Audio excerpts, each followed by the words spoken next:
yeah. Yeah, are we here? Did we That's make right. it this time? Now we're live, baby. What is going on? It's your boy Preston, Fat Samurai Guy, back again with two of the livingest legends of this. Living legends. Up first, the commentary beast, the master remaster. Frank Jang, welcome back, brother. Looking good. Thank you, sir. Thank you, sir. Loving Another the year. haircut. Yeah, man. Representing that Comic-Con. That's right. Superhero Kung Fu Extravaganza panel. And y'all know him. You love him. That's right. Here he is, the award-winning Hall of Famer. That's right. Rick Myers. Kung Fu said to himself, welcome back, Rick. Hello, everybody. Yes. Welcome back. And we are doing another best and worst of the year video. We had a lot of fun last year. And I got my bootleg list on my phone over here. But it's going to be a lot of fun. We're going to talk about the worst and best. And I believe Rick will be throwing in a couple of TV series. I don't know where you're getting that. I'm looking at my list. I don't see any TV series, but I could. Okay. But I don't see any you sure? on my list. Well, we'll get to it. You say yay or nay if I put up the wrong image. I mean, I've got some Netflix films, but I don't have any Netflix TV shows. Okay. All right. Well, I'll throw it in. I'll show you, and you just say yay or nay. It goes in or it doesn't go. But it's good to see all the legends watching right now. Adam Shaji gave us a recommendation here, Rick. Marco, an Indian action film. It's bloody. So we have not covered that. But if it's on Netflix, Adam, let us know. Michael Gonzalez in the house. Oh, yeah. Here we go. Certified Badass channel member, Heather, in the house. Good to see you. Hope you had a great Christmas as well. Yes. Happy New Year to everyone. And there it is. All right. Takeshi in the house. He's been looking forward to this. There we go. Samuel Stokes, Brian Sanchez. Oh, yeah. All the legends are watching right now. So we're going to jump right into it here. Oh, yeah. We're going to start with the worst, baby. Oh, yeah. Which is the best. With the worst. The best is the worst. Yes. I don't have any worst because, I just don't watch movie that suck. So. Well, you may have one. You may have a couple of my worsts. So it'll work out. Yeah, we'll see how that works out. Yeah, Frank's good. Frank's good at avoiding bad movies. No, unfortunately, I can't help it. He just loves them. He just he's going to be listing some stuff that I think is terrible, but he thinks it's great. Yeah, which usually happens every year. There we go. Between the two of us, we're one person. Oh, here he is, and co-host of the action film Autopsy, Anubis in the house. He goes, I don't think there's enough room on this planet for the total badassery. That is the three gentlemen in this good assery, great assery, great assery. Only if you were here, Anubis, then the internet would explode. Yes, but it's good to see. You got Damo in the house. There we go. He said, "It's amen, Frank." I tried to avoid the trash too. There you go. I don't. There we go. The best movie was The Crow, better than the original. OGP already trolling. It's good to see you. Good to see you, brother. All right, we're gonna start with the Samurai Guy's worst. Me and Rick are going to go back and forth here. Now, all right. This is controversial, but go ahead, Rick. Go ahead. Well, my question to you, Phat, is your list from the best worst to the worst worst? Or yes. No. Okay. Yes. Because my list is just by month. I'm just That's doing fine. it by it works. by the stuff because they're all equally bad or good. So we'll see. Yeah. Okay. We're going to get into this. You go. Let's see. How to ban OGP right away. For the Crow remark. All right, here we go. This is controversial, but I love everyone that's a part of this project. I'm still huge fans after I watched this. Yeah. But it was such a huge disappointment. I can't help but to put at the very bottom. It's not the worst of the worst, but Scott Adkins, One More Shot. Oh yeah. I gotta put it there. I'm sorry. Well, you know the story of that, right? You know. Yeah, I know. Yeah, I don't know. Tell me the story. Well, there was a lot of behind the scenes issues. They ran out of time. They ran out of time. And I usually am very forgiving and I grade movies on a curve.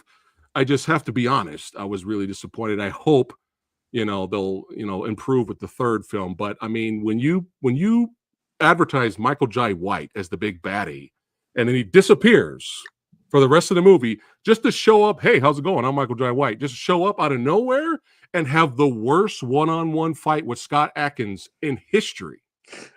I mean, how do you expect a big, huge fan like me to react? So again, and then one of the worst villains ever is in this movie. So again, it's not the worst of the worst, but I was disappointed with One More Shot. All right, Rick, what you got? We talk, by the way, everybody, if you want to go back and see the episode of Action Film Autopsy where we talk about One More Shot, we get all the background. And again, this is a perfect example of why I love this kind of awful, bad, worst movie, because there's a story behind it. Yeah. I always, from my situation, I have just become, I want to be the cinematic Sherlock. Yes. Whenever I see, and we'll be talking about that today with some of these worsts, and we have been talking about it all year. Whenever I see a terrible movie, I want to know why. And these things are so obvious in terms of why they're bad. So it's interesting. My first of my worst list is unbelievable. Argyle. It's apparently filmmakers have gotten so lost in the egomaniacal world of Hollywood that black is white, good is bad. I mean, he had total freedom to make this movie, and this is what he makes. And I've heard several people say, too smart for its own good, too stupid for its own good, too much freedom.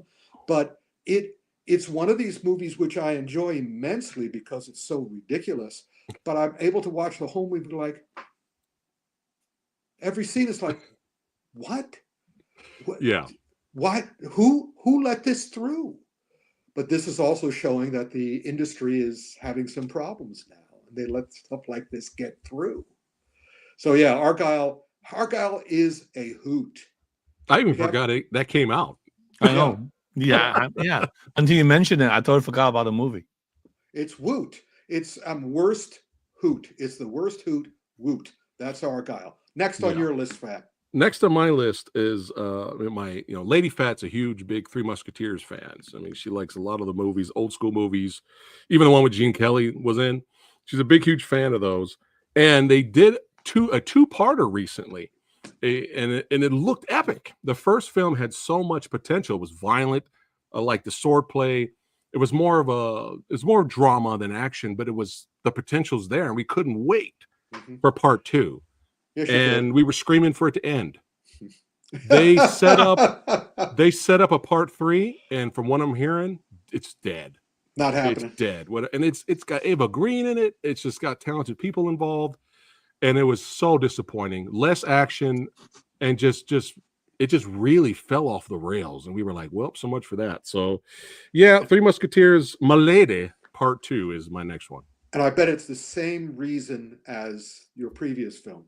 I bet they had obviously they had behind the scenes. My second, and this is a wonderful example for all you guys as to why this is not Frank's worst list, this is not Phat's worst list.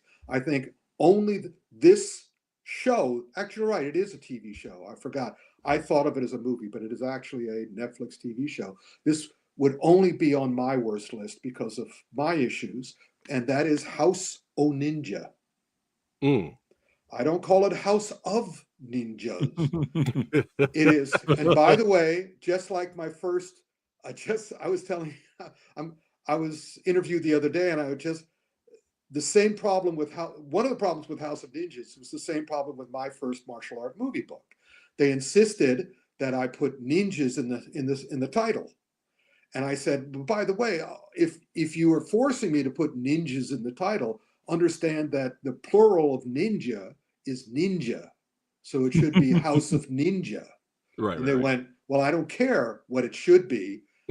We're putting in ninjas because we don't want to confuse our audience. So here's this show called House of Ninjas. And even though it was supposedly made in Japan, it obviously wasn't, or it had the famous, reverse egg syndrome. You know what the reverse egg syndrome is? It's yellow on the outside, white in the middle. In other words, bamboo syndrome. Yeah. What's it called? Bamboo. Okay, you call it bamboo.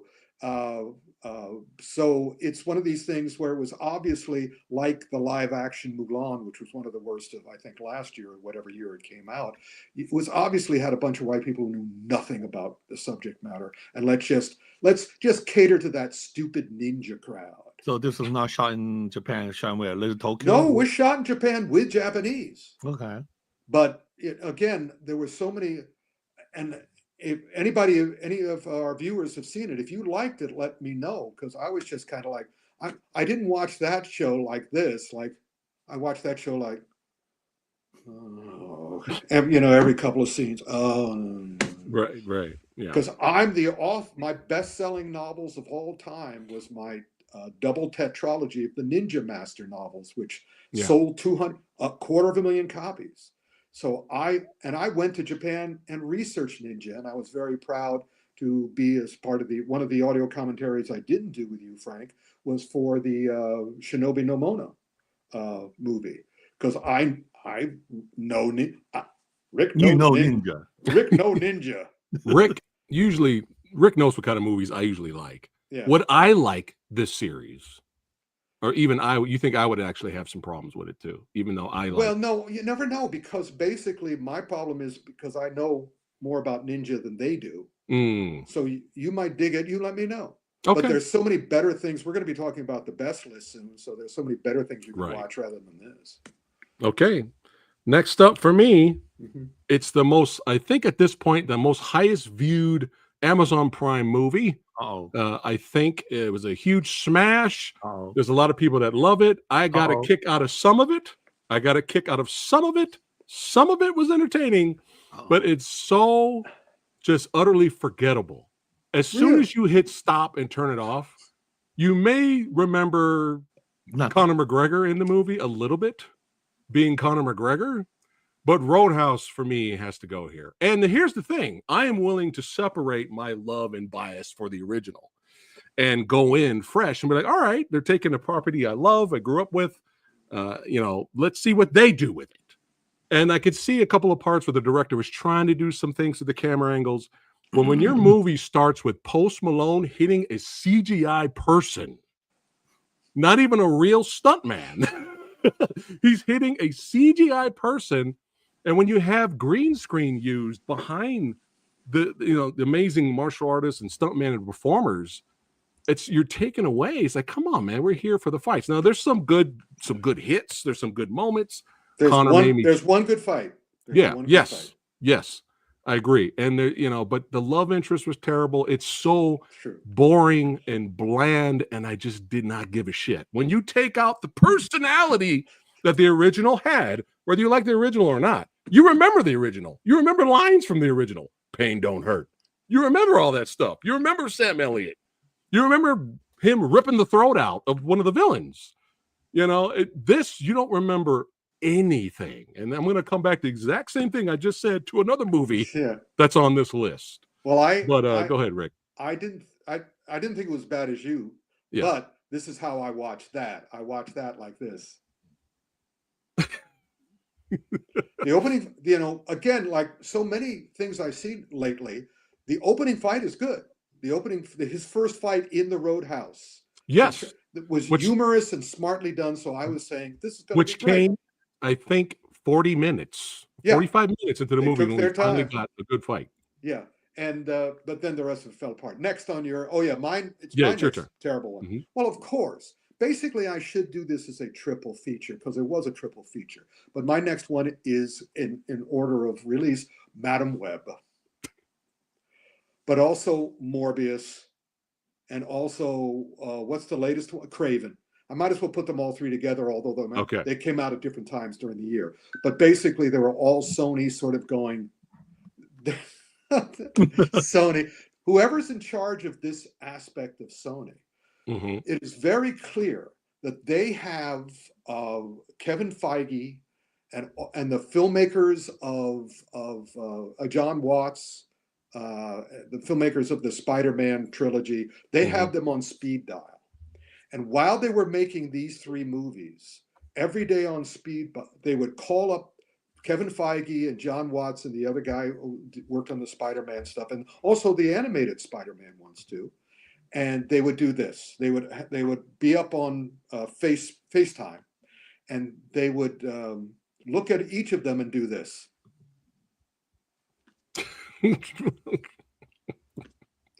Yeah, my dear friend, the late Mike Robb, had a comic book store chain in Connecticut called Dream Factory. He had it until some major investor came in and said, I want to become your partner and make this into a nationwide chain. And then that guy did essentially what the Sony guys are doing or trying to do, which is basically he locked the door of the nursery. He went into Mike's baby, the thing that he created, and he strangled it to death in front of Mike. And that explained to me certain psychologies of egomaniacal entertainment industry. This is what happens in the entertainment industry.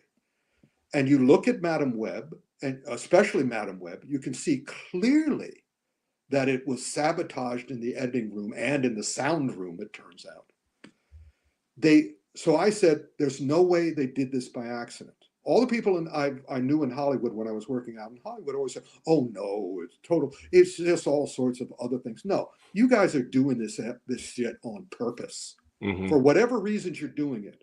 And again, as I was told by the vice president of CBS television, Hollywood is not about money, it's about ego. Of course. So there you go. So Madame Right. Web, we'll get, and I repeat it for Craven and Morbius. So Craven was that fascinatingly bad. Oh yeah, I mean that was another. They had the star. Not even the action was good. It might have been good because this is something else I discovered that, like in all the GI Joe movies, the producer sabotages the action in the editing room. Because I've talked to the choreographers, right? And the choreographers go, "We slaved on that fight scene," and then we go to the premiere and we see that it has been torn to shreds. Mm-hmm. I mean, you look at what was the last GI Joe one? I think it was one of the worst of Rise last of year. Rise of Snake Eyes. Snake Eyes. Snake Eyes. Right. Look at those fight scenes. It is clear what they did. Mm-hmm. They cut every single action in the fight scene before they were able to complete the action. Yeah. And that is textbook example of how to destroy a fight scene. Preach it.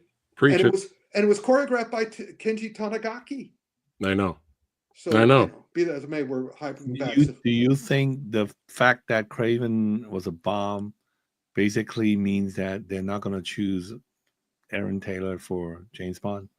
Well, we know the problem with James Bond at the moment. I think at this point, the press desperately wants somebody to be chosen as James Bond, and I don't think Eon, which is Everything or Nothing, which is the James Bond company, was ever seriously considering him yet, because she doesn't want someone known. She was very happy with what they did with the unknowns. Okay.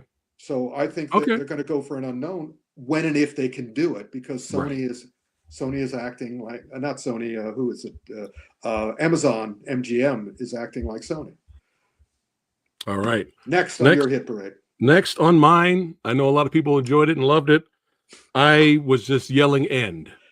Because when I watch a Ghostbusters movie, and at the very end, who loved that? Let me rephrase it. It's let me call it Phoebe's Busters, because that's what the movie should be called, Phoebe's Busters. Mm-hmm. What was the name? The kid from Stranger Things.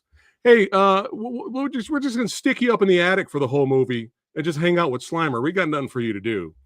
At the very end of the movie, I liked when the villain showed up. I was like, ooh.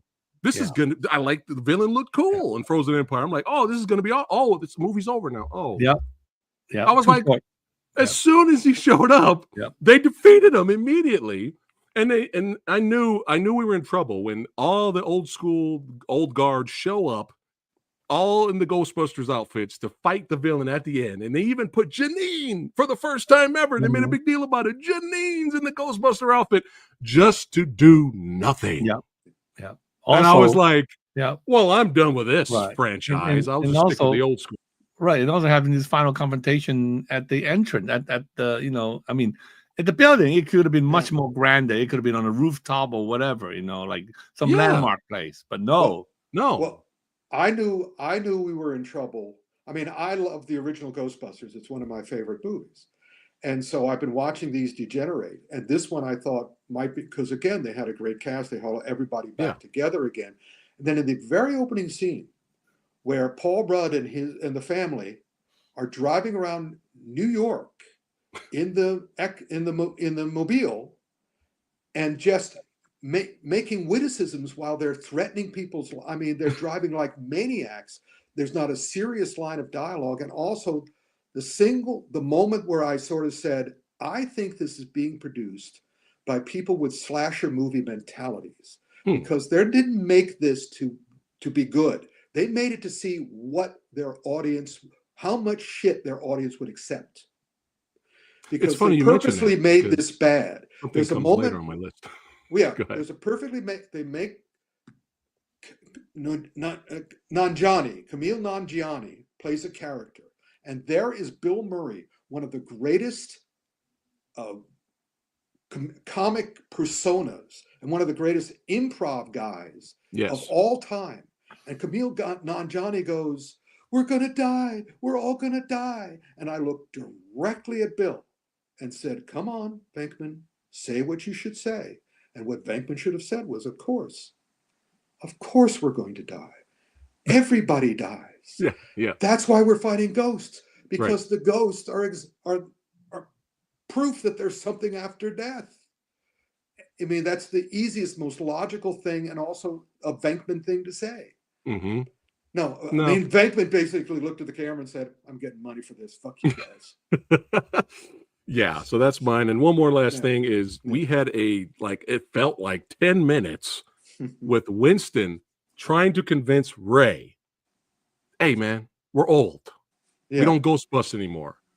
Just stop doing, what are you doing? Hanging out with these kids. What are you doing? You're old, you're done, you're retired. Hang up the proton pack. Call it a day, Ray." It felt like 10 minutes.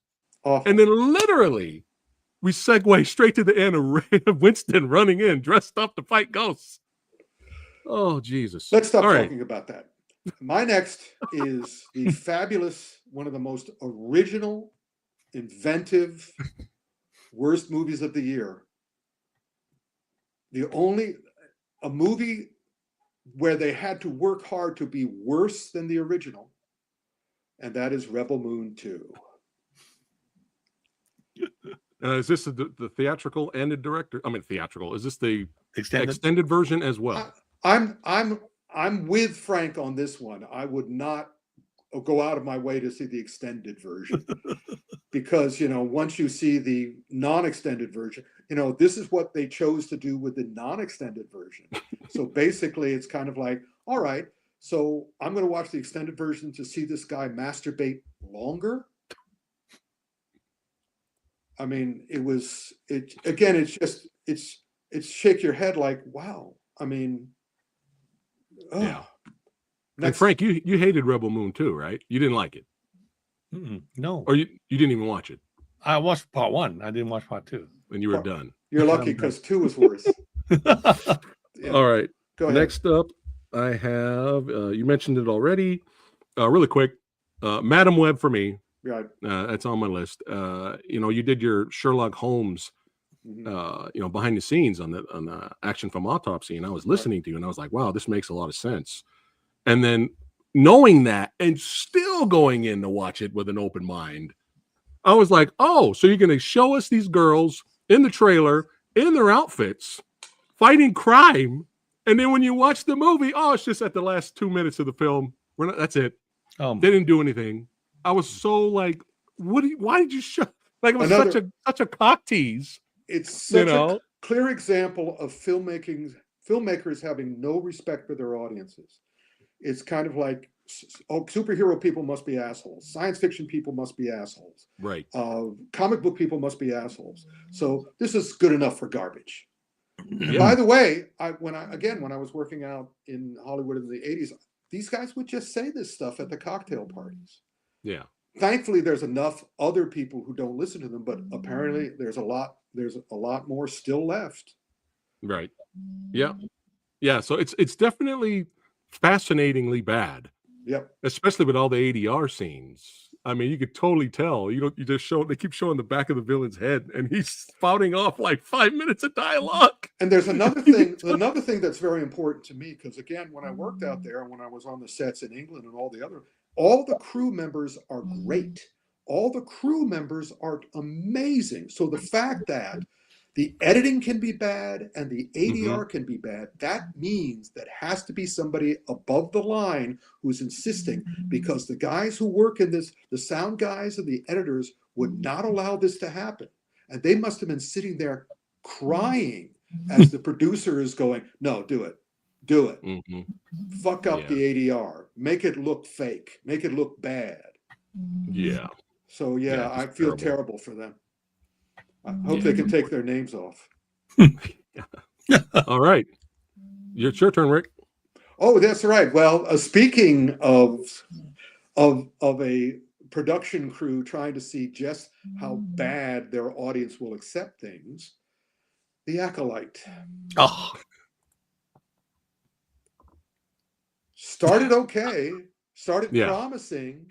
I mean, look at the cast.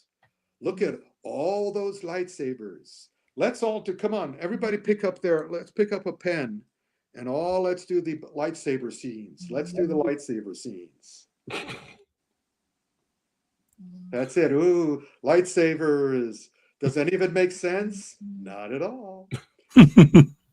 And this one, I think the producers, the filmmakers had their hearts in the right place, but they didn't understand their genre. What was the other movie lately where they made but they had no idea how to do the genre they were doing? I guess it was the live action Mulan. But here The Acolyte is just like, yeah. It got worse and worse and worse and worse and worse, to the point where I just threw up my hands and said, boy, you guys could have done it. And I just pray that Skeleton Crew doesn't turn out the same way. Yes. Yeah.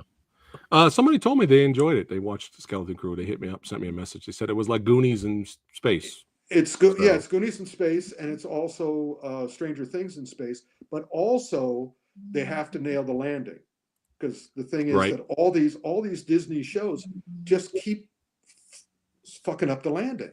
Yeah. Has any one of you seen Doom Prophecy? No. I was going to message you the other day, Frank. How is that show so far? It's all right. It's a nice twist near the end. So, but I mean, it's only 6 episodes. The first season just 6 episodes. That's it. But is more I mean, it's definitely set in a different universe, and it got some nice. I mean, the first 2 episodes are kind of boring, but then it got better by the 4th episode, and there's a great twist near in the final episode. Well, there you go. All right. Do you recommend it? If you're a big fan of Doom, then I would recommend it. But if you're not, then skip it. Next worst one, please. Okay. Well, if we have to save some time here, Rick, if we have the same ones, we can both talk about it. What is it? Next up for me is Joker 2 Electric Boogaloo. Now, here's the thing, guys. If you're a channel member or join us over there on Patreon, me and Lady Phat are actually going to talk about our whole experience watching that movie from beginning to end with an open mind, accepting it that it's a musical, and going in with the open mind. And you'll find out tomorrow, if you guys, at 1 o'clock tomorrow, 1 p.m. But I'll let Rick do most of the talking here. But yeah, unfortunately, it's on my list. Rick, go ahead. It's not unfortunate on your list. It deserves to be on your list. It deserves to be on my list. But the point is, what's amazing about this, and I mentioned this in the action film Autopsy as well, if you want to solve the mystery of why the Joker 2 is so bad, go watch Hangover 3. Same filmmaker, but this filmmaker is literally doing it on purpose. Because what happened is he made the first 2 Hangover movies, and they were huge hits. So of course the studio goes after him. We want 3. We want 3. Just like they're doing to poor Keanu Reeves now with John Wick 5. We want 5. We want 5. So much pressure. We want 5. We want 5. You got to give us 5. And what's great about this filmmaker is he goes, all right, you want Hangover 3? You want Joker 2? I'll give you Hangover 3. In other words, he's doing it on purpose, but with malice aforethought. He's not pretending he's not doing it. He'll just do it. He had total freedom to do. You look at his contract for this movie.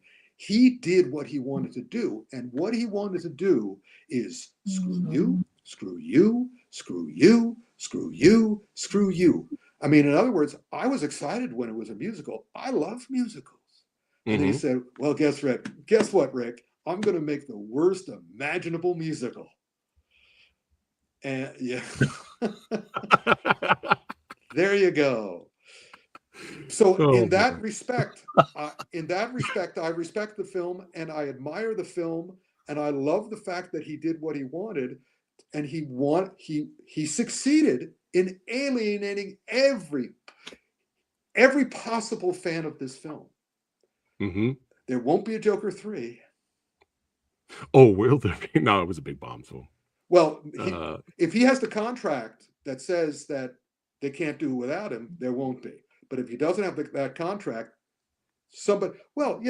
James Gunn will put in or Matt Reeves will put in a Joker. Copy that. All right, next up. I'm sure it's on. Oh, okay. I'll chime in. Because The Crow. Yeah. Basically, the exact same thing I said about Roadhouse again. Yeah. No, it's funny. It's a well-known cursed series. I mean, I know the creator of the comic book well. I spent many comic book conventions sitting next to him at a table and stuff, and we had long talks about this. Also, he was on the set when Brandon was killed, and I got a phone call, not from him, but somebody else on the crew. And, why they keep coming back to this again, because it's a brand and because they can do it. But the odds are not good. I mean, take a hint, guys. Let him stay dead. Yeah. And again, segueing to tomorrow's stream at 1 p.m. Me and Lady Phat are going to go through the whole reasons about why The Crow is here.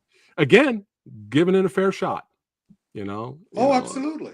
Giving it a fair shot, open mind, and is like that's what the producers depend on. That's what you know what this is. I'm going to say this right now. You know what this is? Imagine watching Death Wish, and Charles Bronson does his thing and kills the bad guys, but at the very end, he finds a lamp and he rubs it, and a genie comes out, and he makes a wish. Hey, can I trade places with my wife that died earlier? Oh, thank you, genie. And that's the end of the movie. That's The Crow. Spoiler alert. Sounds great. Yeah, that's literally this. Can't. It's supposed to get you in the feels. You're supposed to feel bad. You're supposed to want revenge. No, just for them to flip it at the end, I couldn't believe it. You were asking way too much of it. But let's get through the rest of the worst, because I'm losing my will to go on. I mean, I can't wait to get to the best. Only got 3 left. Go ahead, Rick. Let's go. Borderlands. Boom. Famously bad, but again, very easily find outable why. Because it was just a fustercluck. It was a huge fustercluck behind the scenes. So yeah, that's all we need to say about it. All right. And then I already mentioned Craven. Think you have we one can more. Stop. We could do one more, but I only put it on to make it 10. Yeah. So we don't really need to. I was going. You only got one more left.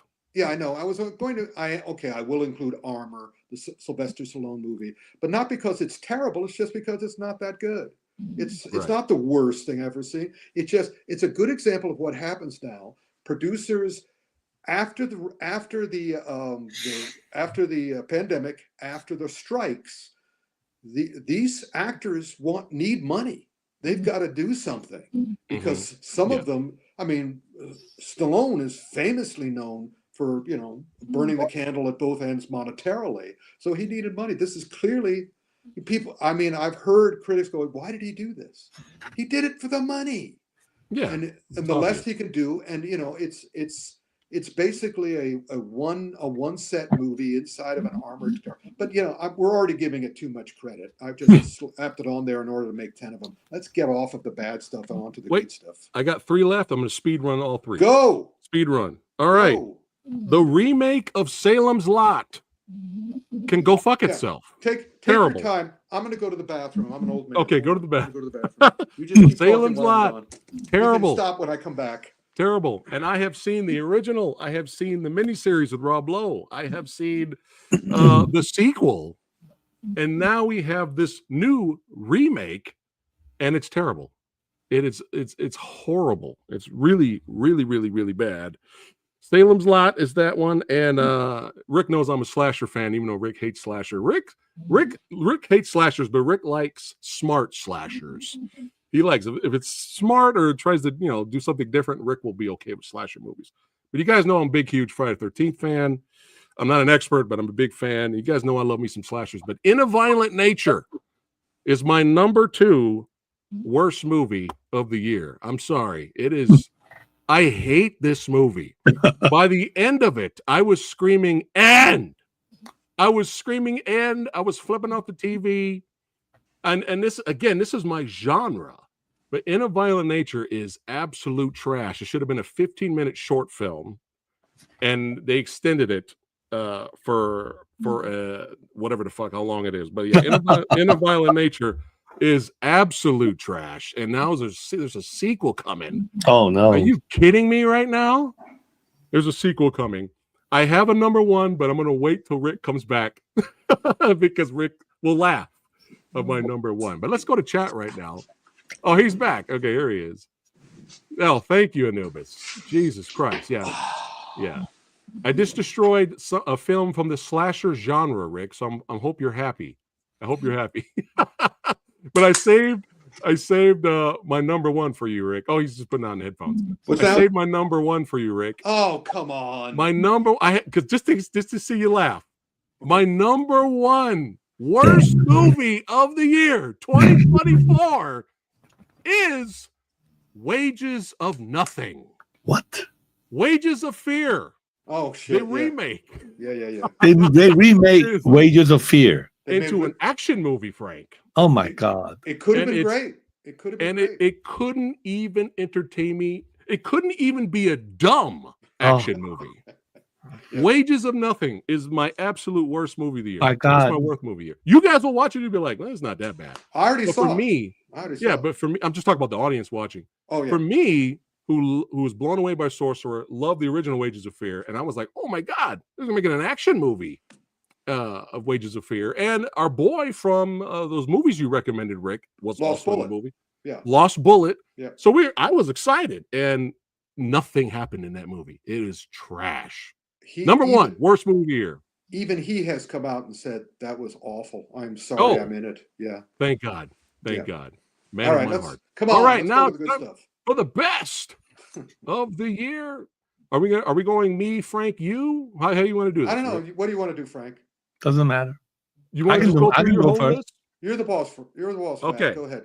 So I'll go first. Well, one at a time. We have to do. Go ahead, Frank. Yeah.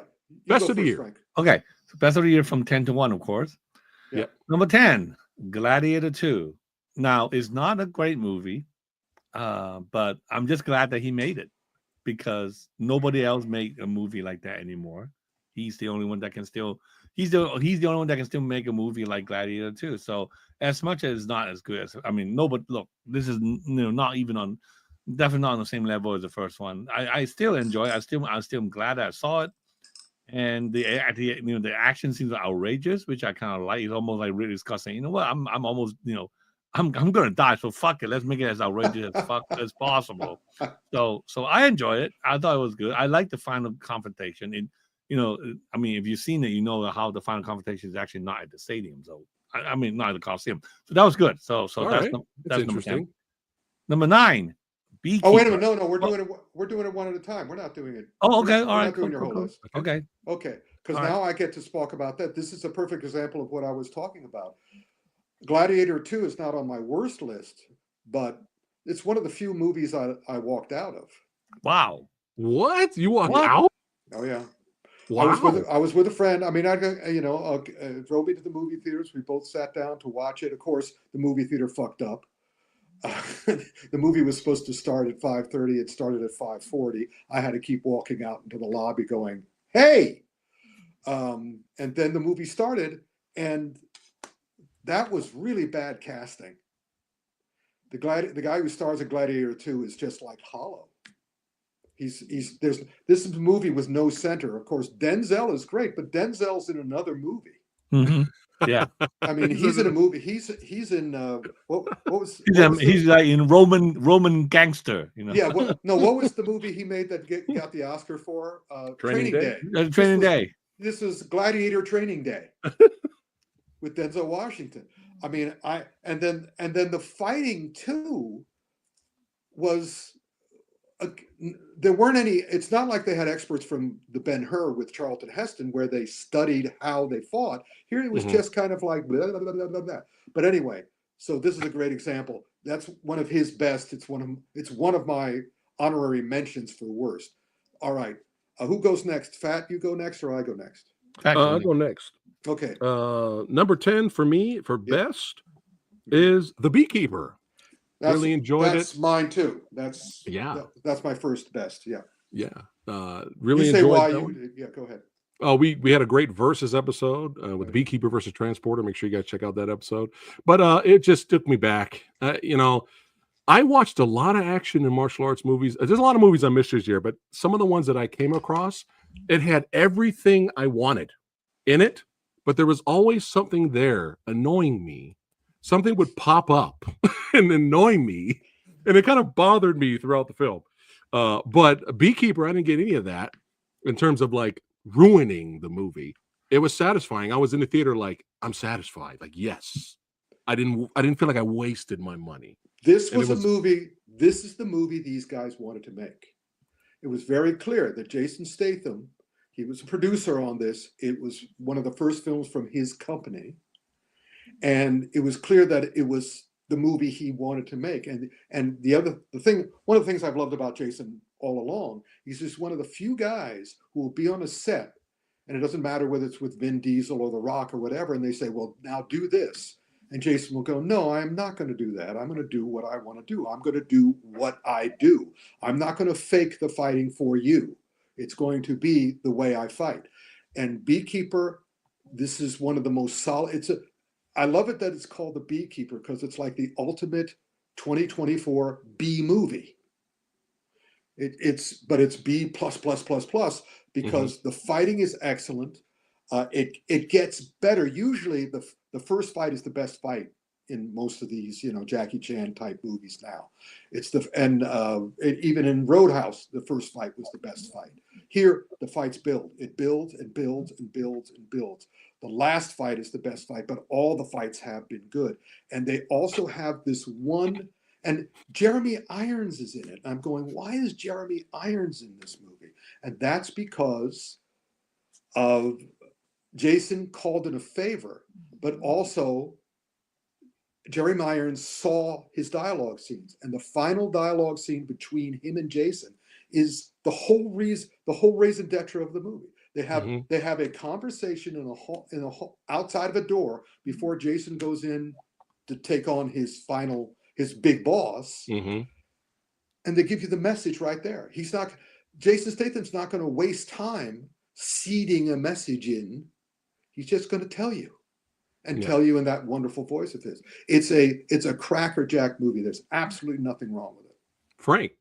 Yeah, that's Beekeeper was my number 9. So, number 9 on my list. Yeah, I just like, this is almost like, what if Jason Statham had starred in a 1980s action movie? This was it. So it's great action, brutal, violent, nice story, nice setup, and yeah, just like Rick said, it's just Jason Statham doing his thing. So, but in a more 80s way, and I love like that guy, the telemarketing guy with his farm out, and stuff like this is like 80s all over again. So yeah, I had a blast. And the fights work. In other words, it wasn't empty movement. The final fight with the big boss, he made it believable because throughout the whole rest of the movie, Jason Statham is just coming in and kicking everybody's ass. Yeah, he got injured. He got hurt during that end fight. Yeah, this end fight, they made it work. It's a cool movie. All right, next. All right, you're next, Rick. I'm next. I thought Frank. It was Beekeeper. It was Beekeeper for his next one. Oh, okay. My next one. Oh, yeah. This is probably not something anybody's seen except me, and that is Kingdom 4. Kingdom 4, I forgot the subtitle. I told you the subtitle, but I didn't write it down. But Kingdom 4, it is a series, it's adaptations. I don't, Frank, do you know if Korean comic books are also called manga or are they called something else? They call manga, yeah. They are called manga. But Of they course, didn't call manhwa, with the Korean word. oh, so Manhwa. manhwa. So Right. these are based on a long series of historical manhwa, and it is a Korean movie of Japanese history, and it is so well. I saw the first one. My nephew, who loves anime, because there's the manhwa, there's also the anime, and then they're so successful that they started making live action versions. And it is so well done. It is so well cast. It is so well filmed. These are epic war movies, but with Korean flair. Because, this was, it's just, and so I saw the first one, they're all on Netflix. Then I saw the second one was better. Then I saw the third one was better. So I'm going to see every one that they put out. But then the fourth one, it was better than all the other ones. Because the Return of the King character that they have, I don't know where they got the guy. Because when you're doing drawing in a manhwa or a manga or a comic book, you can make them look any way they want. This guy is like the living embodiment of that manhwa. And most of the movie, he sits on a horse watching the battles, and you see it all on his face. But his face doesn't seem to be moving at all. It's just the energy pouring off of this guy. Once he gets on screen, even when he doesn't seem to be moving, can't take your eyes off him. I mean, I highly recommend. Has anybody seen any of the Kingdom movies? You guys. I'm fired. I actually own the first one on Blu-ray, and I haven't watched it yet. Watch it. I'm going to change that. Yeah, I'm going to change that. Put aside a couple of days and watch all four one day. Yeah, I'll just binge all of them. Who's putting them out here? Netflix. Oh, it's Netflix. Okay. They're all on Netflix. Yeah, okay. Netflix. All right. Next up for me is Kill. I'm sorry, Rick. I'm sorry. I really enjoyed it. What's fun? What's funny though, Rick, is I really enjoyed it. It was, it had a badassery in it, badassity, and Rick knows that's what I usually like. Love the violence. Some of the parts of the movie went so dark it was borderline horror. Oh, yeah. I enjoy that. Yeah. However, this is one of those movies where something was bothering me throughout the whole movie, but not enough to where it ruined it. And I think you mentioned it before, Rick, and I forgot about it, and then I remembered it again when I was watching the film. Yeah. And that is I know why they did it. I know why, because they wanted an emotional response as soon as that title comes up. And it worked for me. I was like, kill all these motherfuckers for what they did to them. Yeah. But the first, when the shit hits the fan, I'm like, why is he fighting like a regular martial artist? He's a commando. Now, if they didn't have knives and they were just regular thieves, then it wouldn't make sense. I'm gonna just take these guys down, hurt them a little bit, maybe break an arm. I don't want to kill them, but they had knives, so there was no reason for him to just not fight like not fight like a commando. It didn't make any sense, especially. And I think you mentioned this too, Rick, when the big huge guy was choking him, his thumbs were right there to take out the guy's eyes. It was like until someone he loved died. Sorry, minor spoiler. Then he started using everything around him, and he fought totally differently. I still love the movie though. It's a great action film. If you want a great kick-ass action martial arts movie, you can't go wrong with Kill. But that was bothering me in the beginning a little bit. So. Well, yeah, all those slaughter movies that they've been making lately. That it's the one with the kill all. What is it? Kill everybody, everything, all the time. The kid in the sort of like the fantasy world, and also Monkey Man. All the slaughter movies. I always feel that they should make these movies like animated movies, in that they should storyboard out the entire movie so everything fits together and builds. But also, I understand both Monkey Man and Kill were made on a lower budget, and so they didn't have the time to do it the way I like it. But yeah, it wasn't terrible. Anyway, next. But I will say go. this, and this is controversial. I liked Kill a lot more than Bullet Train. Sorry. No, you don't have to. No one should apologize for liking what they like. Yeah. Because there are the people that you're finding that controversial about. I liked Bullet Train better, but I'm not apologizing, and I'm not asking you to apologize. If you see a movie you like, great. You know what I always say? I'm glad you liked it. Wish I did.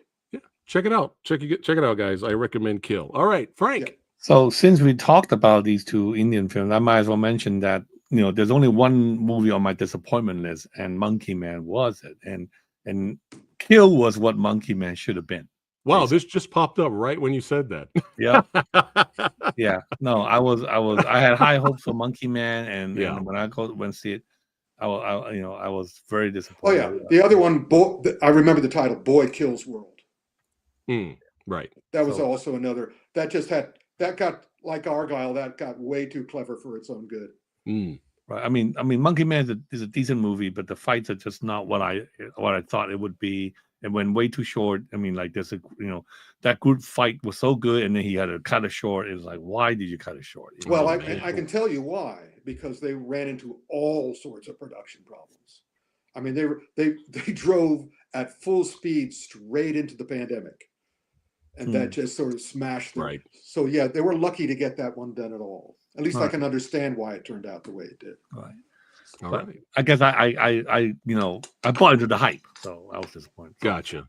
Anyway, number 8 for me was Kingdom of the Planet of the Apes, and I as a big fan of the original and the first 3 movies, I'm just glad that they're still making these films.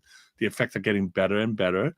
I like how grand the storytelling is now. Set a few hundred years in the future. It really, to me, is like a Western film. And I mean it continues the Western vibe of the original series, which I really like. And so, even though technically this is not really an action movie, I consider this a great, another great entry in the series. And I hope they make more. They're supposed to make 5 more, and I hope that they keep making them because, I mean, I just find them intriguing, interesting, and I just want to see how it goes. I mean, like where they'll take us. So, nice. What the line that I'm taking out to put on the T-shirt or the review of this show is, technically it's not an action film, but Frank Jang, basically that. There we go. That's all we need to know. You're absolutely right. It's of course it's not on any of my list because it's not an action film. So go ahead. I've been meaning to check it out, Frank. I just haven't gotten around. Oh yeah, it's worthwhile. It's worthwhile. It's a nice, cool. Absolutely. Worthwhile. All right. Next, who's next? Me or you? You. Okay. Right.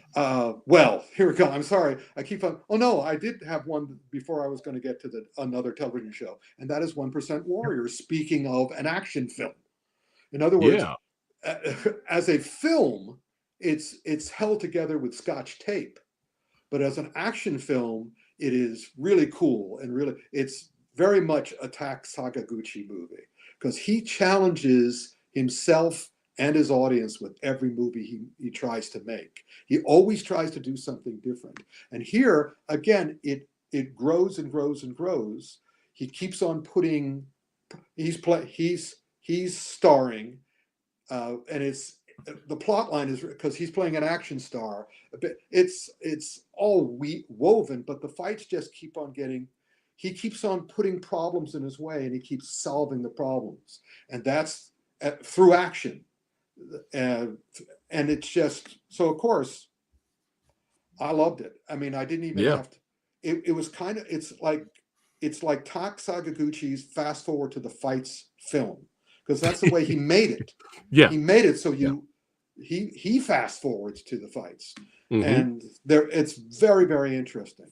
I was a little disappointed with the final fight because it was a Jeet Kune Do situation, but I also understand that just like virtually everybody else, especially our friends here on the show, they're catering to the Bruce Lee crowd.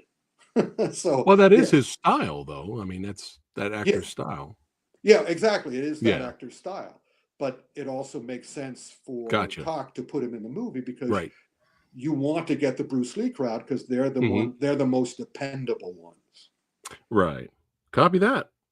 All right. I'm glad that's on your list. Next too. up, I'm going to do a switcheroo here. What? Next up is a movie that, speaking of bonkers and insane and what the hell am I watching? Is this a musical? Is this a live? This feels like a live action cartoon. Hundreds of Beavers, baby. What a great It's movie. bizarre. I am But glad you man, chose we that. had so much fun watching Hundreds of Beavers, especially going in completely blind to it. We were like, what is this? It got a lot of buzz at festivals last year, and it came out this year, and I had the opportunity to interview the director and lead star, and they're big, huge. We wanted him. We wanted him for the Comic-Con. We wanted them. Yeah, that would have been cool if we got him for Comic-Con. But yeah, they're big, huge Hong Kong action movie fans, Jackie Chan fans. So there's a fight in that movie, a bar fight, that's so ridiculous and over the top, and Hong Kong action film lovers will like that fight. But there's so much creativity for such a small budget movie. You're watching this, you're like, man, how long did it take for them to come up with this stuff? That's right. And just the ideas were so big. If you guys watch the trailer, it's bonkers. But Hundreds of Beavers, I just was such a delight. And it's actually a lot smarter than at first value. Like, when you look at it, it's like, oh, I didn't see that coming later. Yeah. So yeah, Hundreds of Beavers. Check it out, guys. Yeah, it's funny. I was approached by a French filmmaker who's doing author who's writing 2 martial art movie books for the French market that are coming out next year. And he got in touch with me and asked me 8 questions. And one of the questions was, it's getting harder and harder to make a good action movie. And I'm saying, well, Cynthia Rothrock and the Hundreds of Beavers guy is making a liar out of you. It's not getting harder. You just need to do it yourself. And and Hundreds of Beavers is one of the great DIY movies of all time. And it's hilarious. It's wonderful. Slapstick, really everything. Yep. Yeah. All right, Frank. My number 7 on my top 10 list, Godzilla X Kong. Hey, there you go. I know my audience is happy to not see as that good as it's not as good as the previous one, and it's actually rather ridiculous to see them running like this shot here. But it's so that's your fun next now. Again, it's fun. Yeah, it's fun. The effects are good. I like the effects. It's Showa era. It was Showa era. Showa era, and also like how daring it was in the middle sequence where you have this long sequence set in that Kong, that land where there's no dialogue. Yeah. And it went on for like at least 15-20 minutes. And so, you know what, for a Hollywood film, that's actually pretty daring, to have a scene like this. So, and like Phat said, I had fun. It's not as great as the previous one with the Mechagodzilla one, but still, yeah. And sometimes you just want to have fun, and this movie kind of gave that to you. So yeah, copy that. Okay. All right. Again, that's going on the T-shirt. Not as good as the last one. But anyway, of course, the next one, no question, probably the best non-Chinese or Hong Kong related martial arts, Shogun.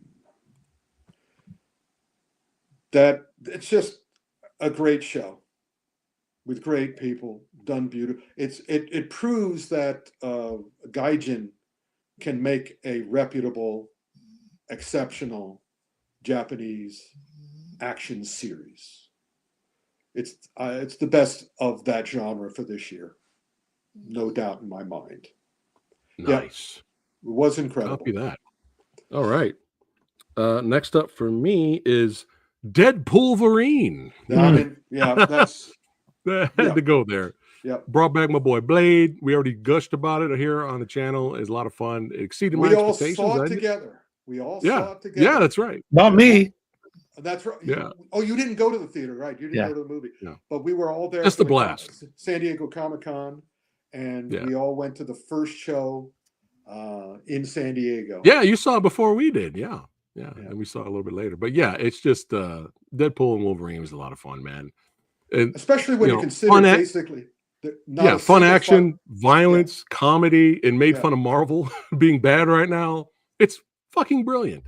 And it's amazing because not a single fight scene has any purpose for existing, because every single creature in this movie is invulnerable. Yes, but like you said, Rick, you were like, why are they attacking each other when they can't hurt each other? You're like, oh, that's how they're expressing themselves emotionally. Right, Mhm. emotionally. Yeah. And that's Yeah, why that's on my list. All right, Frank. So that's on my list. That's the next one on my list, number 6. Oh, look at that. Yeah. Yeah, Deadpool and Wolverine. Yeah, Deadpool was on my number 6. And again, yeah, just fun. It may not be important in the whole big picture of the MCU, but still. Oh, it's incredibly important. It's they couldn't have gone on without it. Mhm. Well, I understand, but in terms of story wise. Gotcha. No, that's what I'm talking about too. Oh. From a Well, story yeah. wise. No, I mean Yeah. they needed this to be a hit so that they can continue with the Right. whatever that's come next. But in Financially, terms of gotcha. the actual story within the well, maybe it's related. I mean, like especially the scene where why Thor crying. I mean, maybe there's some hints in the movie that indicate something that we will find out later on. Right? Oh, absolutely. I mean, this whole thing, and also they had to tell the audience, yes, we know. Bob Chapek Mhm. isn't here anymore. Yeah. We know. Yeah. So that was next on my list too. But of course, I bet what I'm about to say is on all our lists as well, which is Twilight of the Warriors, Walled In. Yeah. That's all on our lists. Mhm. And except for the final fight, which is somewhat Deadpool Wolverine style, I thought it was just great. You guys say things about it. I love the feel of it. I love it felt like a classic Shaw Brothers movie done in modern day style, like in a modern setting, but it felt like a Shaw Brothers movie. It felt like Golden Which- Harvest to me. I didn't think it was a Oh, Shaw oh, yeah. Brothers.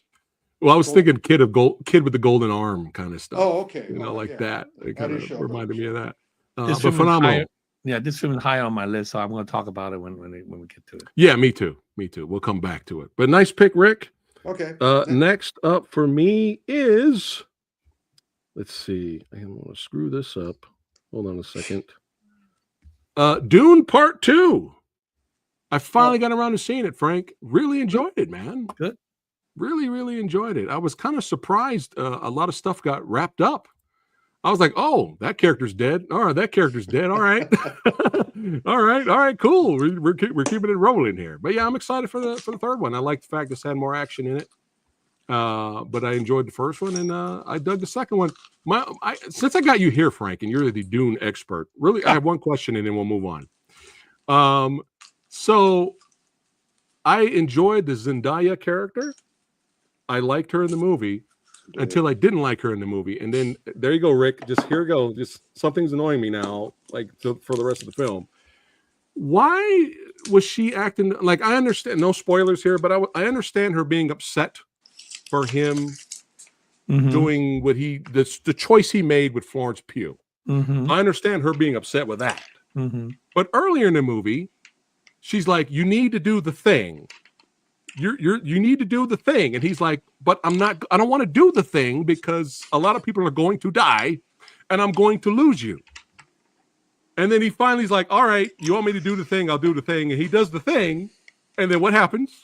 A lot of people die, and he ended up losing her, and she's mad about it. From then on, when he becomes the chosen one, she's been this pissed off look for the entire movie. I'm just like, "What's your problem? You were okay with this. You told him to do this." Yeah, no. The fact is, Chani was not an important character in the novel. So this was all embellished to make Zendaya drama. Drama, and also because of the fact that they have Zendaya, as the star. So they want, the director Denise was giving her more meat to work on. So for drama purposes, right? So that she became an important character in both this film and the next. Okay. And also, since I started with the novels, and I knew the author of the novels, and so that's my history. So my understanding is that her character in this movie feels that he has now gone from being a hero to being a villain, and that's what's pissing her off. Yes. Okay. Oh, okay. I can see that a little bit, but still, it was kind of annoying at first. All right. All right. Who's next? Frank, you next or Rick? You're next. I'm next. Okay. So my number 5 on my top 10 list, The Ministry of Ungentlemanly Warfare. I wanted to see this so bad. I saw it. Yes. I mean, It's I fun. don't think we've had a film like this in the Inglorious Bastard film. So I mean, the film reminded me of quite a lot of that Tarantino film. I like the tongue-in-cheek humor. I like the action. I mean, and you can tell they're having fun making this film. Everybody was making fun. I mean, having fun making this film, and Right. it kind of translated to the audience. I was watching. Oh yeah, this is great. This is fun, and I mean, yeah, I mean, we don't have a lot of action films set in World War II anymore, and so it's nice to see a film set in that era. Talk about Ian Fleming, who of course later on will write the James Bond novel. So yeah, I mean, to me, this was and it was a pleasant surprise. I didn't expect it to be so much fun. It was very Nice. much. It was very much Guy Ritchie's Inglourious Bastards. Yes. Just Okay. like both of them, from the very moment it starts, none of the heroes are going to be hurt. Yeah. They're going to be fine. Okay. So if you're looking for a true story about the creation of the OSS, this is not it. But it is a lot of fun. All right. Rick, what do you got? Well, Inside Out 2. This is Frank is reacting the way I react to what Frank's choice is. This is a great emotional action film. The ending of this movie, the anxiety attack scene alone is historic. It's just I went to the world premiere outside of Disney Studios of the original Inside Out with the directors and the writers on hand, and I figured there was no way they could follow that up. But then I saw this and saw that it was about anxiety, and then they visualized through animation an anxiety attack. And having had an anxiety attack back in the days when I was anorexic, I just sort of went, "Oh, this is astonishing. This is a work of art. This is as good." That's what was so disappointing about Dream Productions, the television show that they have on Disney Plus now. Doesn't come even close to this. But yeah, I strongly, it's not just for kids, but it's also for kids. It's a great movie. Nice. Copy that. All right. Up next is 1% Warrior for me. Really enjoyed it. Once it got to the ending, I understood what Talk was trying to do and convey. I don't think the casual audience will. I think the casual audience might be a little disappointed in the ending. They might be like, "Huh?" Which is fine. That's fine. But I really enjoyed it, man. I got a kick out of it. I loved how he was on set earlier. He's playing an actor, stuntman, and on set earlier, and he's watching them do kind of similar type stuff to Rurouni Kenshin, and he kind of playfully threw a shot at Kenji a little bit. He's like, "It looks like they're dancing. Like this isn't fighting, right?" But we're just having a lot of fun. But yeah, 1% Warrior, one of my favorites of the year for sure. There you go. All right, Frank. All right, so then I'm down to the last 4, and all 4 movies I actually went to see it twice in theaters. So I kind of judged my top 10 list is okay, which movies I like it so much I went back to see it a second time. So first one, this is number 4 on my list. Yeah, that's right. They had a good time. Yeah, definitely right. So number 4 on my list, Alien Romulus, and they had a special place in my heart because I went to the panel at Comic-Con. I saw the director, I saw the cast. It was a great panel. It was a lot of fun. We got free face huggers. What more can you ask? Oh, I'm so jealous. Yeah, I saw footage of it on Instagram, and I was like, "Oh my god, I wish I could have been there. It was cool." Yeah, no, it was great fun. Look, it's not a great. To me, this is not as great as some of the previous Alien films for sure. Okay, and it's just too much fan service at some point for me too. Yes. But great design, great production design, great cinematography, great effects. She was great. Andy, the guy, the both of them were the best thing about the movie. And although, even though I hate the fact that they killed off the most interesting character so early, Eileen Wu's character, I think Eileen Wu was the most interesting character in the whole crew, but of course they killed her off so early. But great effects, great production design, and I like the fact that the success of this film means we'll get more Alien stuff later on. Whether it's a TV series or definitely a sequel or whatever movie. So So just based on that alone, this film deserved to be on a higher, on a high position on my list. So number 4. Well, there you go. And you're representing that sci-fi, Frank. Yeah. Yeah. And as a person who was on the set of the original Alien and held the original Alien's head in my hands, and also talked to its designer and all the rest of it, this was my favorite Alien movie since Alien 2, because I didn't like the previous ones. Mm-hmm. I especially the previous one, I think, was one of the most hateful movies I'd seen in a decade. So I was very happy about this one. And although I'm still going to not run to them, I'm going to run to the Predator movies, which I think are getting better and better. I love Prey, and I'm looking forward to the new one. It's still, I did enjoy this one as a classic homage as well as a remake.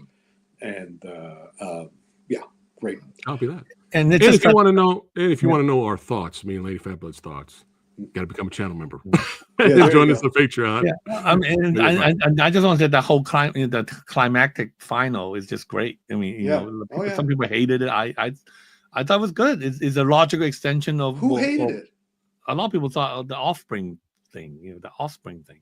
Oh, okay. Connection. Yeah, again, we're back to the old social media thing. As I keep saying on Action Film Autopsy, face it, just accept it. A movie will come out and millions will hate it and millions will love it, and we'll hear all about it on social media.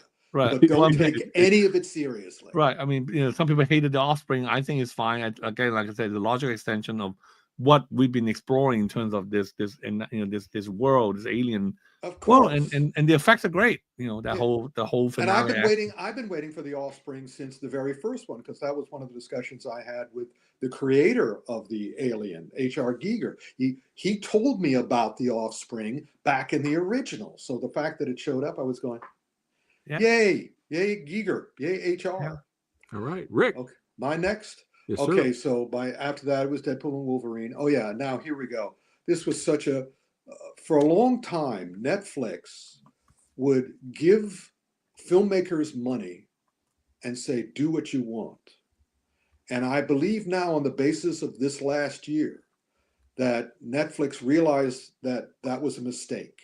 So now what they're doing is they're giving filmmakers money and they're saying, give us something good.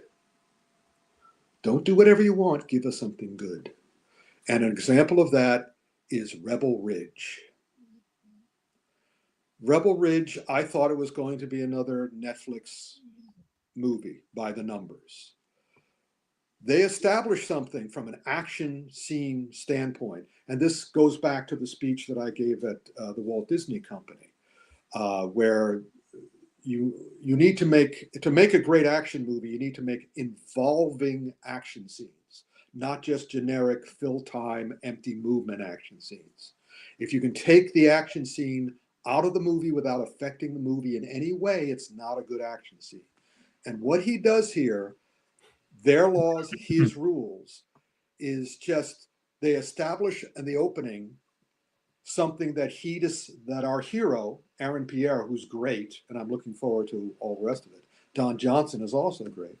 Nice. They establish something that he decides. He doesn't have to do what he decides to do, but it's in character because he's a military man. He's a special forces guy, and he's dealing with police. So in a perfect world, the police would be good guys. They wouldn't be. They'd be on his side. So he makes a decision that he's not going to kill any of them. And every single one of the many fight scenes hinges on that decision.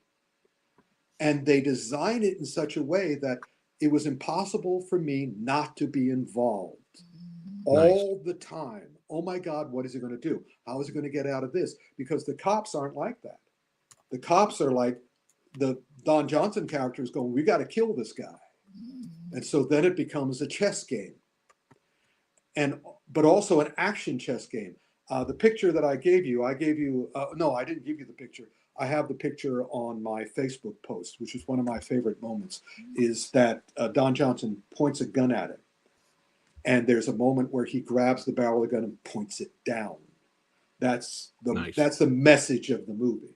That's what, and then he keeps doing. It's just a terrific. It's a great movie. It works every single scene, and I'm hoping they continue because even though, and another great thing about the movie is they don't leave it open ended, but they do give you a little hint that it could continue. In other words, they're not doing Rebel Moon bullshit where it's kind of like, oh, big cliffhanger. No, he takes care of the problem, but also there Nice. could be other problems. It's a great movie.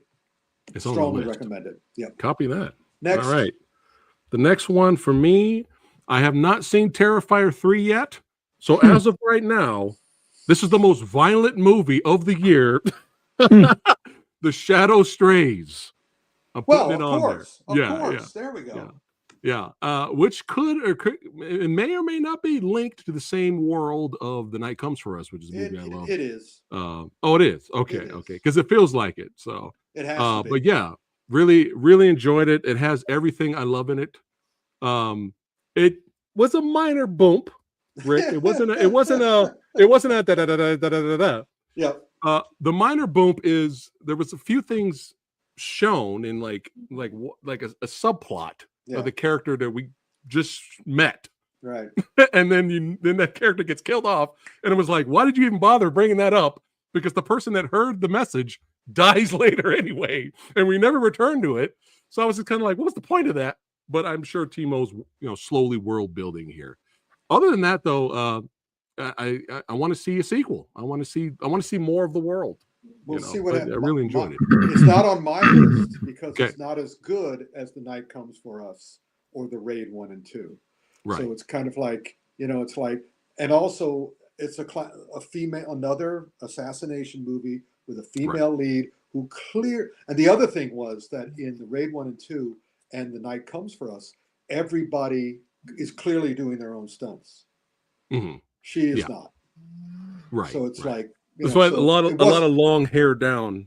And you could tell that most likely that's a stunt guy. It's probably Yayan. Yeah, exactly. It wasn't as good as the previous one, so that's. But I respect your choice. Yeah. It was a blast. I had a lot of fun with that. Frank, what's next? Okay, the final three. Number 3 on my list. Yes. Twilight of the Warriors. Bam! All right, now go on. Now, I strongly feel that this was the film that's going to reignite the Hong Kong action movie trend, and I sincerely hope this will be it. And even though I didn't mention it, to Phat earlier, I saw the Prosecutor in Hong Kong. I just came back from Hong Kong with Donnie, and you can tell how the Prosecutor is kind of continuing this kind of trend in terms of action. The style of action is MMA action. Again, and all the action in the Prosecutor was done by Japanese stuntmen and Japanese choreographer. So not Kenji though for Prosecutor. It was actually a student of Donnie who was a Japanese. So, nice. So all the stunt people in the Prosecutor were all Japanese. So anyway, I'm seeing this trend of how the Hong Kong action movies are now using Japanese kind of choreographer. So there's now this rather new kind of fighting, which I find kind of refreshing. It's not your typical boom, boom, boom, that kind of fight. You have more MMA element, there are different kind of body movements. But anyway, going back to Twilight Warriors, it's wonderful. I mean, of course, it took them 2-3 years to make, but it really kind of is a great throwback to the golden age of Hong Kong action cinema, and you see people like Sammo Hung there, but it also introduced a new generation of possible martial arts actors like Philip and German Zhang and of course what's his name, Raymond Lam. So it's like it's at the same time it's showing you both the old and the new, and I think that's a good thing. And I think that with the success of this film, is hopeful that people will start making more of these films. I mean, they'll become aware that we need these films for the overseas market, because for the past few years, Hong Kong has been concentrating too much on making what I call both the social issue movies and the so-called healing movies, healing from the 2019 the demonstration stuff, because of the fact that these are low-budget movies, these are local theme and stuff. So you see a lot of those films, but I think this film make them realize we still need to make films like these so that overseas people can. Why are you shaking your head? Tell me why. Because you know very well that is not the way it works in Hong Kong now. Where There's a reason why there's no Wolf Warrior 3. There's a reason why Zhu Huafeng's last 4 movies were repressed and never released. But I'm not talking about China, though. I'm talking about Hong Kong. It is Hong Kong is China. Well, okay, no, I understand, but I'm talking about film like this one, or The Prosecutor, where even though The Prosecutor was a Hong Kong China co-production, is a very Hong Kong film. There's no Mandarin speaking actor. But they the point are is, aware. I think they are not aware. If the Chinese Film Bureau says no, Donnie doesn't get to do Prosecutor 2. Period. Right. But this is what I find surprising about The Prosecutor. Yes. It has corrupt cops. It has corrupt judicial people. Yes, that's normal for. But that's a China-Hong Kong co-production. Yes, which but means China took place okayed it. In China, there wouldn't be corrupt cops. No. That's what China does, because the only reason he got to make it is that he had all the previous Hong Kong action films had corrupt Hong Kong cops. That's what China likes.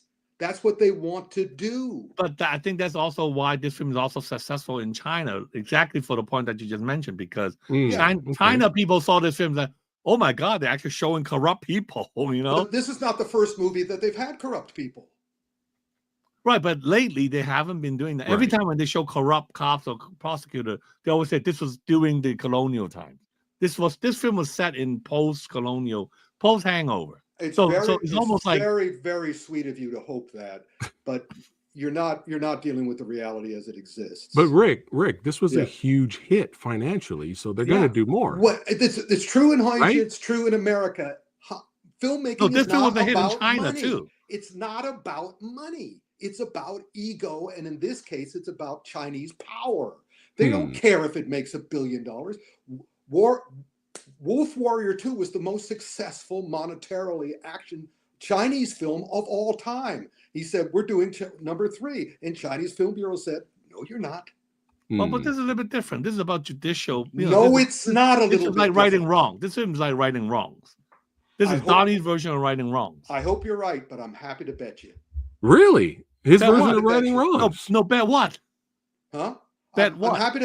I'm happy to bet that what you're saying about because it made so much money, this is going to be this success. No, what I'm saying is China film, because what I'm saying, it looks like they've loosened up on what can be shown and what cannot be shown in Hong Kong China co-production lately. Okay. Yes. That's what I'm trying to say. I also hope that you hope what you hope, but I do not believe on the basis of the reasons you're giving.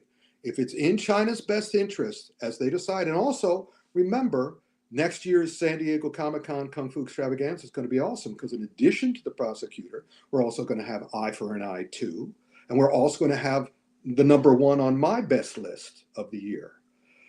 So there is hope, but I'm just suggesting that you don't just see what happens. No, I'm not being optimistic about any of these. I'm just saying that it was fascinating to see this China Hong Kong co-production which has a plot about corrupt politicians, corrupt judges, corrupt cops set in the modern period.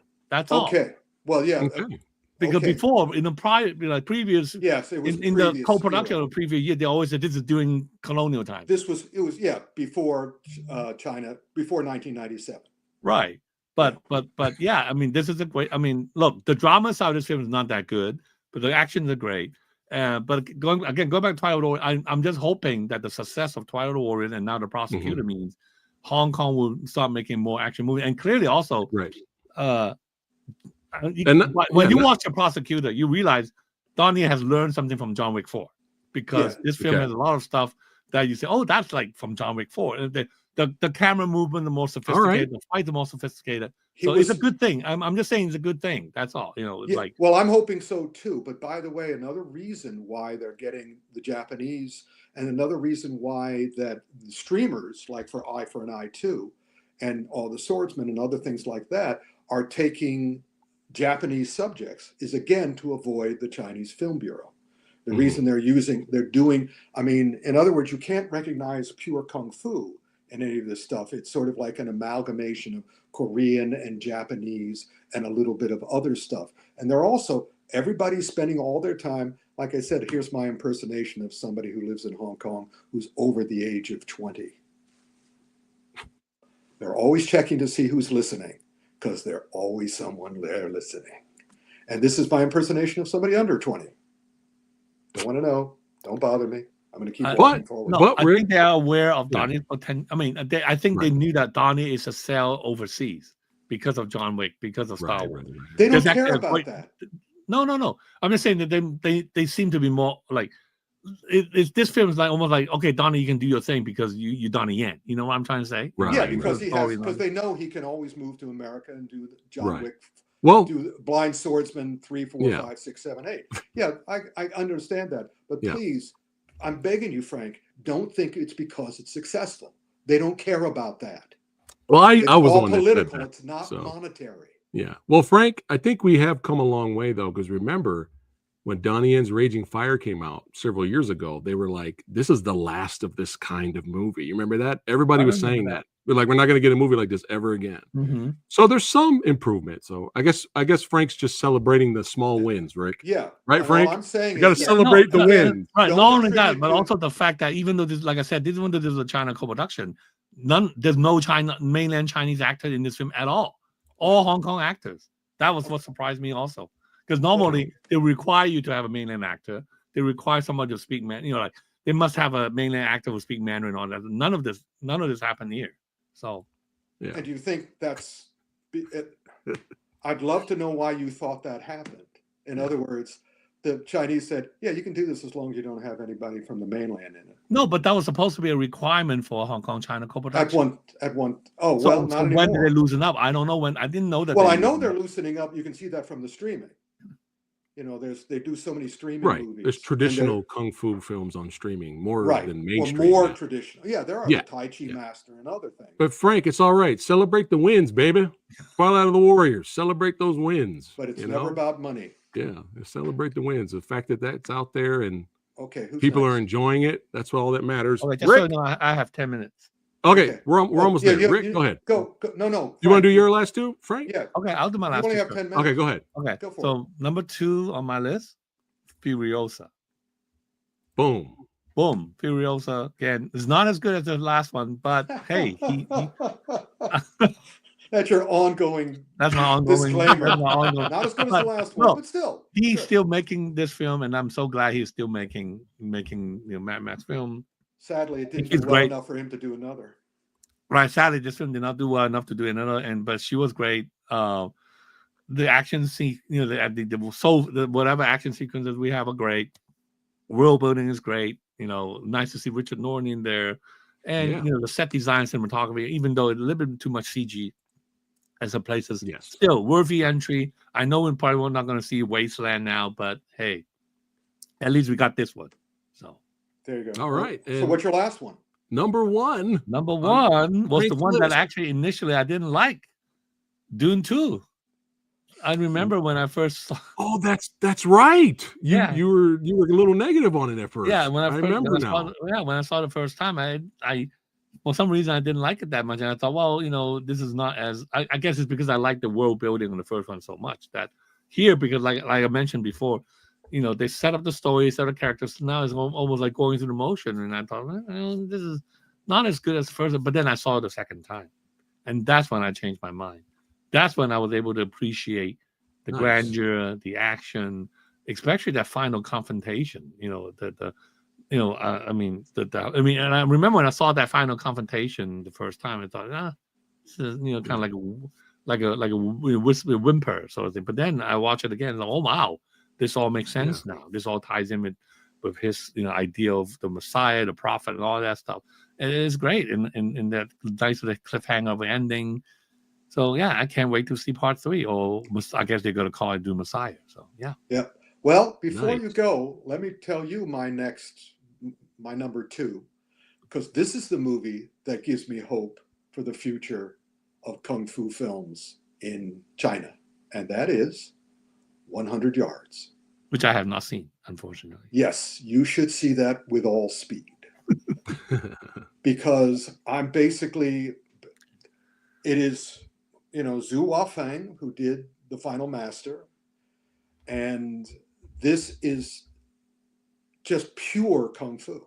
There's no Japanese stuff. You took my word. There's no Korean stuff in this. These are all there. It's filled with fights from beginning to end, but they're all short because, as Zhu Huafeng knows, that if it takes longer than a couple of minutes, it's not real kung fu. Because the whole idea of real kung fu is you end the problem. You do not extend the conflict. You end it. That's what they are taught. And this thing, I'm going to be taking I'm going to make a reel of every single fight scene and see how long it takes. But baby, it is a lot of, not a lot, but some people I've heard of saying, well, I didn't like the plot. And I said, well, because it has a plot. All the kung fu is connected, like all of Zhu Huafeng's movies, with the politics of the kung fu schools. It's all a battle between the kung fu schools.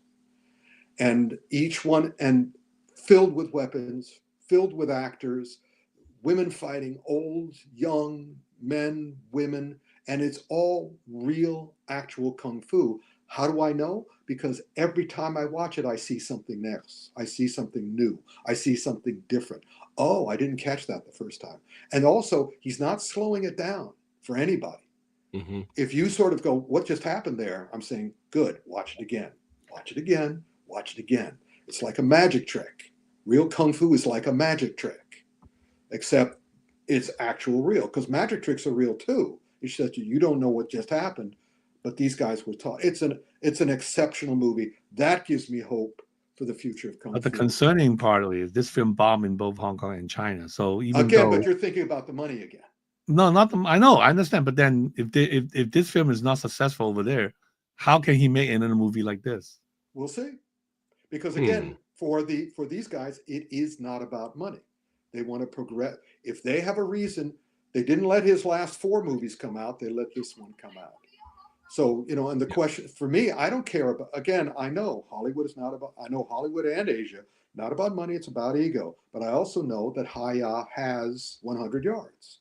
So if he gets to do another movie, hopefully Haya will have that too. And also, having lived through the last 50 years of Hong Kong cinema, I'm happy with what I can get. True. Yeah. And on that note, you're out of here, buddy. I'm out of here. Frank, I love you, brother. Thank you for tolerating me. Take care. Yeah, man. Until next time. Until next time, Happy New Year. Happy Hanukkah. Happy Kwanzaa. All that. Happy everything. So click on the links below to follow Frank on Instagram. Yep. Bye, See you next time, brother. Yeah. See you later, buddy. Bye. Right, take care. All right. And you got to see a kung fu fight between me and Frank. Anyway. Frank, Rick, is 100 yards your number 1? No, it's my number 2. Okay. Do you have more? Hold on one second. You have your honorable mentions list, right? Yeah, but I'm not going to do that. You're not going to do that? Okay. No, we've gone 90 minutes already. Why am I going to do that? If your crowd wants to know them, put out a list. We'll type up a list, put it on your site. Okay. Unless you guys all type in that you. I'll speed read it real quick. I'll speed read before I do my number 1. It's mine. So I'll do it. Okay. Before we do our number 1s, then we'll do the honorable mentions. Okay. All right. So I have 3 left, and let me go ahead and get to it here. Yeah. You stole my word, Rick. You stole my word. Rick said the word pure. And the next 2 entries, to me, represent the genres they're showing, and pure comes to mind. So number 3 for me is 100 yards. There you go. And it was interesting, Rick, because it almost felt sometimes like I was watching a play, like I was watching Shakespeare unfold, but with kung fu, like real authentic kung fu. All the fighting is great. The fighting in the end of finale is insane. And what you mentioned earlier, Rick, I thought at some parts of the fight between the end one-on-one fight, I was like, oh, he's kind of just fucking with him. He's just kind of parrying. He's just kind of fucking with him. And then all of a sudden you see the guy bleeding. And I was like, oh shit. No. He was attacking him. He's bleeding now. Oh my God. But it's so fast. You wouldn't notice, You can just keep watching it over and over and over. Yeah. But yeah, pure kung fu is 100 yards. And then my next pick for number 2 is pure martial arts. Was it too long? Sure. I'm sure I could have snipped out part of it. But Life After Fighting, Oh yeah. to me, is pure Oh yeah. martial arts movie. Yep. That 30-minute, Brent Foster's phenomenal, and that 30-minute showdown in the dojo, no CGI, no wires, no fancy camera movement, no ridiculous quick cut editing, no insane shaky cam, just him using everything. He uses taekwondo, he uses grappling, he uses submissions, he uses everything at the end. And it's just a pure martial arts movie. So if you guys want pure martial arts type movie, he saw it yesterday, loved it. There you go. Nice. Yeah, Life After Fighting has to go on there. And for just pure kung fu, definitely check out 100 Yards. Yeah. Yep. All right. So before I'll go first, and then we'll end it with your number one. Maybe not. Maybe you want me to go? Yeah, no. I'm going to do my honorable mentions real quick, and then I'll say my number one. Yeah, no. Everyone probably knows what it is already. Hold on. No. Okay. I'll do my number one first because it will be controversial. Better we end on your number one, which I think will be more authentic. Okay. Go ahead. We've already talked about it, but go ahead. Oh, all right. So what do I do? Do you want my do your honorable mentions and then your number one movie of the year? Furiosa, The Roundup Punishment, Baby Assassins 2, Thelma, and City Hunter. Okay. Now, number one, my Rick's pick of the year. Wicked. Okay. Why is this controversial? Well, just as frank, many viewers may not consider it an action movie. Well, we snuck in some other genre films this year. I do consider, most of my favorite action movies seem like musicals anyway. And of course, this one is a musical and has action in it. And I thought it was amazing the way it was able to combine the cinematic and the theatrical world in a way that has never really been shown before. John Chu does an amazing job. I'm sure it's a better musical than Joker 2 Electric Boogaloo. Absolutely no question. All right, now, so you do yours now. Okay, all right. Now, there we go. Saverio Takeshi loves the pick. There you go. He loves the pick. All right, my honorable mentions, Godzilla X Kong, Mayhem, I'm cheating a little bit, Mayhem, Furiosa, the horror thriller Exhuma is on there, yes.